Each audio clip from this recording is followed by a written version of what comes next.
Hi friends पुणी थे स्वागत कर एक नुआ वीडियो को। तो युववर्गों बहुत बड़ गोटे खुशी खबर जोटा आम सरकार मुख्यमंत्री जोटा नहीं आसुंती निजुक्ति तो कौन सब रही मु संपूर्ण अपडेट आपण मानक देवी आपण माने चैनल रे कंटिन्यू रहंतु।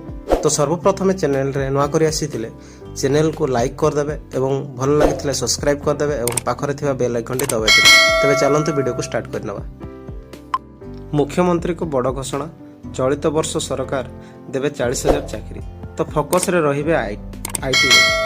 तो आ कोन अपडेट रही मु आपण मानक जणाई दउची। प्री बजेट समीक्षा परे बड़ घोषणा कले मुख्यमंत्री मोहन चरण माझी। चलित वर्ष 40,000 नियुक्ति दियाजिबो बोली घोषणा करछंती। बजेट नहीं आलोचना। प्री बजेट सरीबा परे मुख्यमंत्री एक सांबादिक सम्मेलन कहिथिले। एथिरे मोहन माझी कहूथिले फेब्रुआरी 17 तारिख बजेट पाई आलोचना हबो। 31 तारिख जाए मतामत दे पारिबे। पूर्वतन अर्थमंत्री और अर्थ विशेषज्ञ बजेट नहीं परामर्श देइछंती। सदस्य माने बहु गुरुत्वपूर्ण परामर्श देइछंती। जनवरी 31 तारिख पर्यंत समस्त मतामत दे पारिबे बोली मुख्यमंत्री कहिछंती।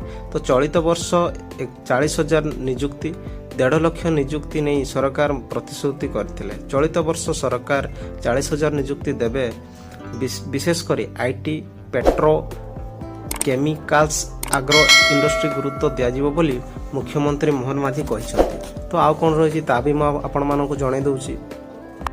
कहिसंती कि आर्थिक वर्ष 25-26 पई आसंता फेब्रुआरी 13 तारिख ठार ओडिशा सरकार बजेट अधिवेशन आरंभ हबो। एहार भितरे फेब्रुआरी 17 तारिख दिन साधारण बजेट उपस्थापन करा जिवो। तेबे एहा पूर्वर आडी फ्री बजेट बैठक बसिथिला। तो यही जॉब नहीं आमर जो चाकरी क्षेत्र को नहीं नियुक्ति नहीं जो सब मुख्यमंत्री बैठक बसई तो बहुत शीघ्र सरकार आम पाख 40,000 नियुक्ति नहीं आसबे। तो यह भाव सब वीडियो देखापी सर्वप्रथम चैनल को सब्सक्राइब कर देथिबे, जहाँ फल में संपूर्ण अपडेट आपण सामने रखी।